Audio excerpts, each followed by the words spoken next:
अभिषेक बनर्जी की बेटी को रेप की धमकी पर भड़का बाल अधिकार आयोग।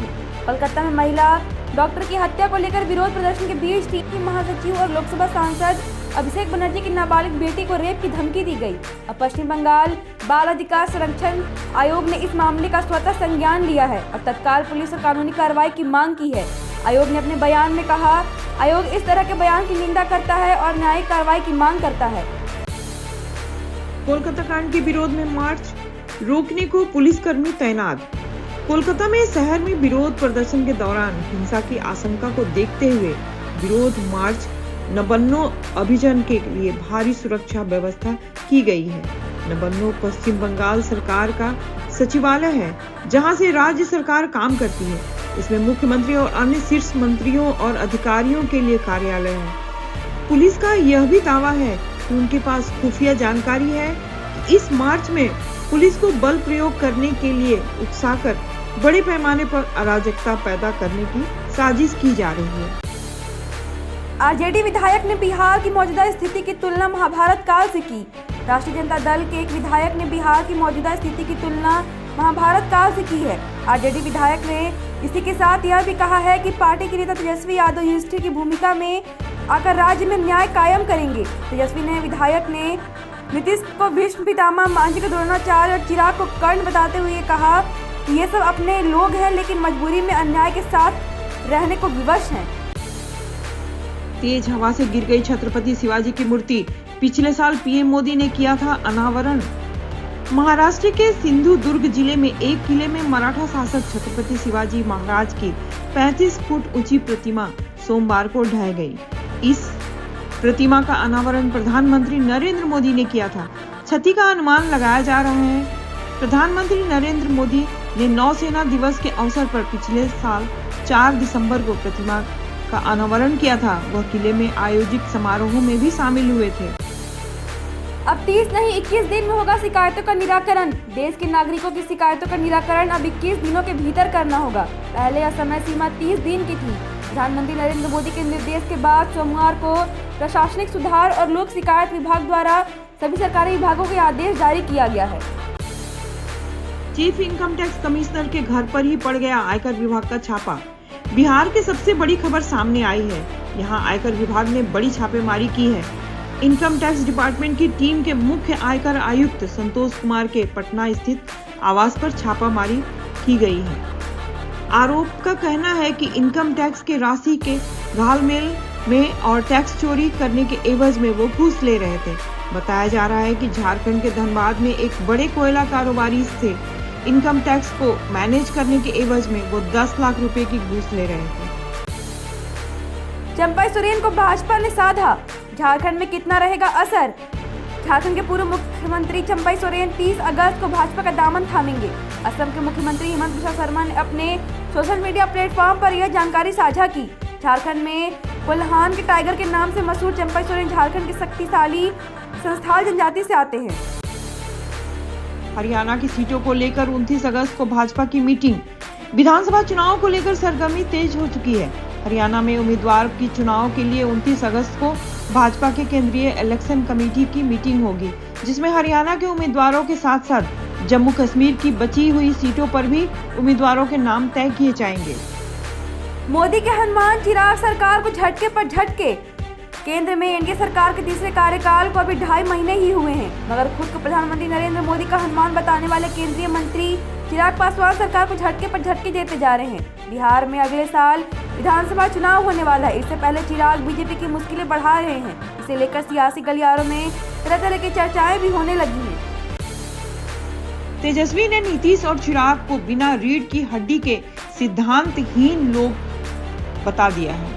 राष्ट्रीय जनता दल के नेता और बिहार के पूर्व उप मुख्यमंत्री तेजस्वी यादव ने जनगणना के सभी जातियों की गिनती के मसले पर जनता दल यूनाइटेड जेडीयू के अध्यक्ष व सीएम नीतीश कुमार और लोक जनशक्ति पार्टी रामविलास के अध्यक्ष व केंद्रीय मंत्री चिराग पासवान को बिना रीढ़ की हड्डी वाले सिद्धांत विहीन लोग करार दिया है।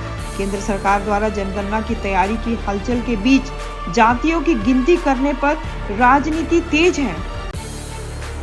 जन्माष्टमी पर बिहार में हिली धरती, बांका समेत कई क्षेत्रों में लगे भूकंप के झटके। जन्माष्टमी के मौके पर बिहार में कई जिलों में देर रात भूकंप के झटके महसूस हुए। लोग रात में जन्माष्टमी का जश्न मना रहे थे, तभी धरती के हिलने से वह सहम गए। बांका, भागलपुर समेत आसपास के इलाकों में झटके महसूस किए गए। 69,000 शिक्षकों की भर्ती का मामला पहुंचा सुप्रीम कोर्ट। उत्तर प्रदेश में 69,000 सहायक शिक्षकों की नियुक्ति में आरक्षण नियमों का पालन नहीं करने संबंधित विवाद पर अब सुप्रीम कोर्ट पहुंच गया है। शीर्ष अदालत में इलाहाबाद हाई कोर्ट में उस फैसले को चुनौती दी गई है जिसमें 69,000 शिक्षकों की नियुक्ति रद्द करते हुए उत्तर प्रदेश सरकार को नई मेरिट लिस्ट जारी करने का आदेश दिया गया है। इलाहाबाद हाई कोर्ट की लखनऊ पीठ द्वारा 13 अगस्त को आदेश पारित किया गया था। जन्माष्टमी पर गोरखपुर पहुंचे योग गुरु बाबा रामदेव।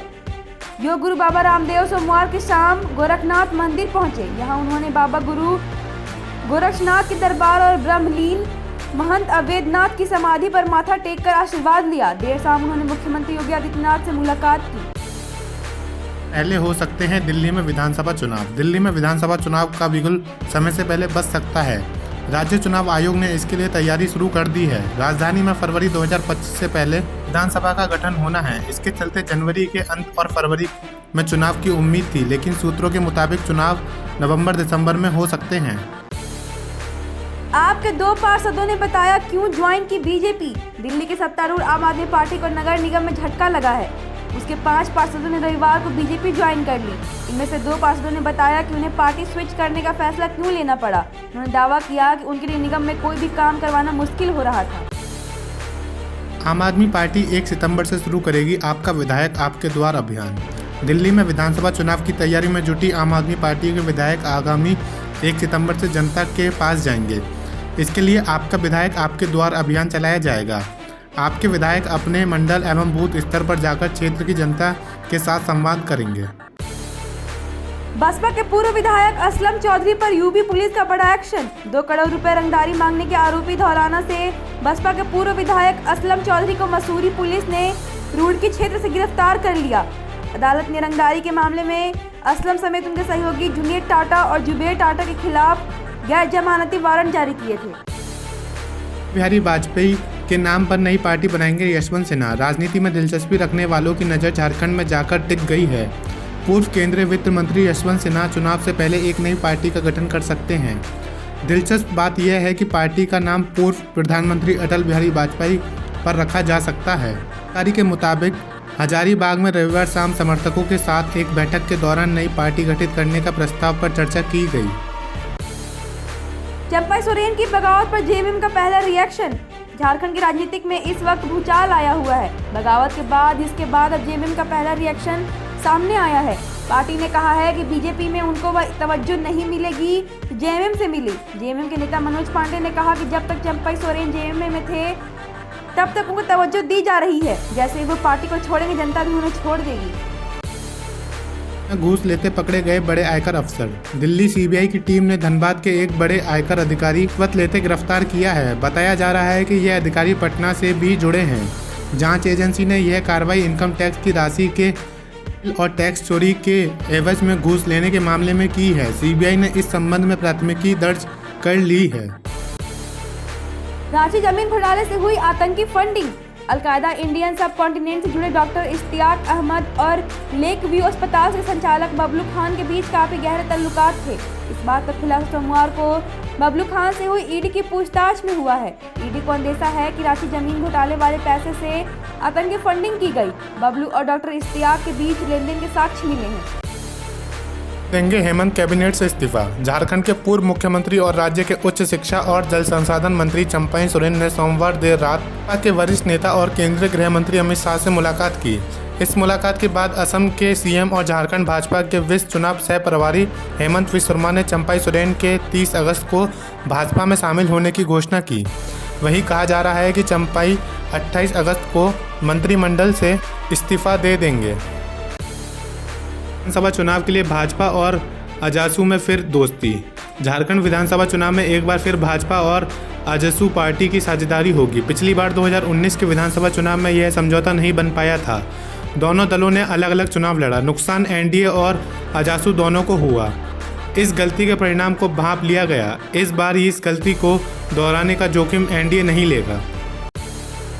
सूर्या के बाद के कविता को एससी से राहत। दिल्ली शराब नीति घोटाले से जुड़े ईडी और सीबीआई केस में भारत राष्ट्र समिति नेता के कविता की जमानत याचिका पर मंगलवार को सुप्रीम कोर्ट ने सुनवाई हुई। इस दौरान सुप्रीम कोर्ट ने आबकारी नीति मामले में बीआरएस नेता के कविता को बड़ी राहत देते हुए जमानत दे दी। डेमोक्रेट नेता तुलसी गाबार्ड ने किया ट्रंप का समर्थन। अमेरिकी राष्ट्रपति चुनाव से पहले डोनाल्ड ट्रंप प्रतिनिधि पार्टियों के महत्वपूर्ण नेताओं का समर्थन पाते दिख रहे हैं। पूर्व डेमोक्रेटिक प्रतिनिधि तुलसी गाबार्ड ने रिपब्लिकन डोनाल्ड ट्रंप की राष्ट्रपति पद की दावेदारी का समर्थन किया है। सोमवार को में ट्रंप के साथ दिखाई देने वाली नेशनल गार्ड की अनुभवी गाबार्ड अमेरिकी कांग्रेस में हवाई का प्रतिनिधित्व कर चुकी हैं। श्रीलंका बना अखाड़ा। भारत और चीन दोनों ने साथ खड़े कर दिए युद्धपोत। हिंद महासागर क्षेत्र IOR अब चीन और भारत का नया रणनीतिक अखाड़ा बनता नजर आ रहा। इसका एक उदाहरण सोमवार को देखने को मिला, जब एक भारतीय युद्धपोत श्रीलंका के कोलंबो में बंदरगाह पर पहुंचा और संयोग से तब चीन के 3 युद्धपोत भी पहुंच गए। खास बात यह है कि पहले भी भारत श्रीलंका में चीनी युद्धपोत जासूसी नौकाएं और पनडुब्बियों को ठहरने पर कोलंबो के सामने अपनी आपत्ति दर्ज करा चुका है। पीएम मोदी और अमेरिकी राष्ट्रपति बाइडेन के बीच फोन पर बातचीत। प्रधानमंत्री नरेंद्र मोदी ने सोमवार को अमेरिकी राष्ट्रपति जो बाइडेन के साथ फोन पर हुई बातचीत में अपनी हालिया यूक्रेन यात्रा सहित विभिन्न मुद्दों पर चर्चा की। मोदी ने सोशल मीडिया मंच X पर लिखा, हमने यूक्रेन की स्थिति समेत विभिन्न क्षेत्रीय व वैश्विक मुद्दों पर विस्तृत चर्चा की है। मैंने शांति एवं स्थिरता की शीघ्र बहाली के लिए भारत के पूर्ण समर्थन को दोहराया। मोदी ने कहा, हमने बांग्लादेश के हालात पर भी चर्चा की और सामान्य स्थिति की शीघ्र बहाली तथा बांग्लादेश में अल्पसंख्यकों विशेषकर हिंदुओं की सुरक्षा सुनिश्चित करने की आवश्यकता पर जोर दिया है। कंगना रनौत को रामलीला में मिला था प्रियंका वाला रोल। एक ताज़ा इंटरव्यू में कंगना ने बताया कि रणवीर सिंह और दीपिका पादुकोण की ब्लॉकबस्टर हिट फिल्म रामलीला में भी उन्हें काम ऑफर किया गया। कंगना रनौत ने बातचीत में बताया, यहाँ तक कि संजय लीला भंसाली ने भी मुझे रामलीला में आइटम नंबर करने के लिए कॉल किया था। हर किसी ने कहा कि मैं पागल हूँ जो ये ऑफर छोड़ रही, मैं नहीं कर पाई। भंसाली हो या फिर कोई और, मैं वो सब नहीं कर सकती। आप किसी औरत को इस तरह कैसे दिखा सकते हैं। बता दें कि यही आइटम नंबर बाद में प्रियंका चोपड़ा ने किया था और यह सुपर हिट रहा था। हार्दिक पांड्या की घड़ी को लेकर पाकिस्तान का मजाक उड़ा रहे। टीम इंडिया के ऑलराउंडर हार्दिक पांड्या ने सोमवार 26 अगस्त को अपने इंस्टाग्राम पर शेयर की। इस तस्वीर को खूब पसंद किया जा रहा, लेकिन कुछ फैंस हार्दिक पांड्या की घड़ी को लेकर पाकिस्तान का मजाक उड़ा रहे। हार्दिक पांड्या इन तस्वीरों में स्माइल करते नजर आ रहे। ऐसे में कुछ समर्थक ये भी कह रहे हैं कि इस मुस्कान के पीछे हार्दिक पांड्या ने अपना दर्द छिपा रखा है। सिद्धार्थ मल्होत्रा बनेंगे रेस 4 में विलन। अब्बास मस्तान के निर्देशन में बनी फिल्म रेस इतनी बड़ी हिट रही कि तब से लेकर अभी तक इसके 3 पार्ट आ चुके हैं। टेली चक्कर की एक रिपोर्ट के मुताबिक रेस 4 के लिए सिद्धार्थ मल्होत्रा और बतौर विलेन कास्ट किया जा सकता है। रिपोर्ट के मुताबिक रेस 4 में सिद्धार्थ मल्होत्रा खुखार विलेन के तौर पर नजर आएंगे। बताया जा रहा है कि सिद्धार्थ मल्होत्रा को किरदार अक्षय खन्ना और जॉन इब्राहिम के किरदार से कहीं ज़्यादा भयानक होगा।